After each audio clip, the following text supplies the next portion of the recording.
Já estamos aqui no nosso simulador, né? 737. Para a gente iniciar todos os procedimentos aí.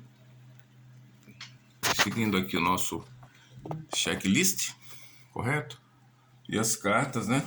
A gente vai estar aí olhando aqui no nosso checklist aqui do 737. Começando pela bateria, switch, né? Standby power, alternador de flaps.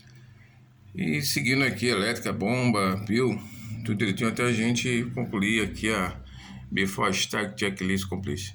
A gente vai estar aqui seguindo, fazendo algumas normas aqui, né? É isso aí, vamos aqui na venda aqui também, nossa carta de rota. É isso aí, a gente está aqui, né, no nosso simulador. Ela vai nos levar até já nos rádios, porto seguro. Seguindo aqui pela rodovia Pesulu 42, nós vamos até a entrada lá do fixo. Depois vamos fazer a entrada para Porto Seguro. Então vamos seguindo aqui os procedimentos, né?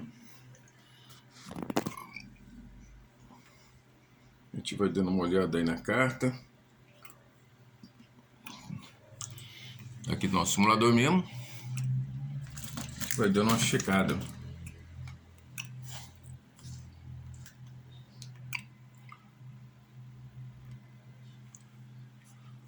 Nosso simulador se encontra aqui preparado, né? Vou tirar a travinha aqui, a gente colocou aqui para não ficar. Vamos trazer os flaps para cá, speed brakes, spoiler, as manetes aqui, revestor também está aqui, né?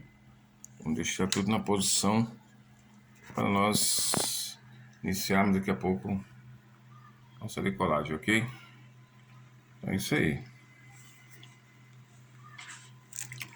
A nave está confeccionada aqui certinho, né, com todos os aparatos, para que a gente possa fazer uma decolagem aqui, beleza? É isso aí.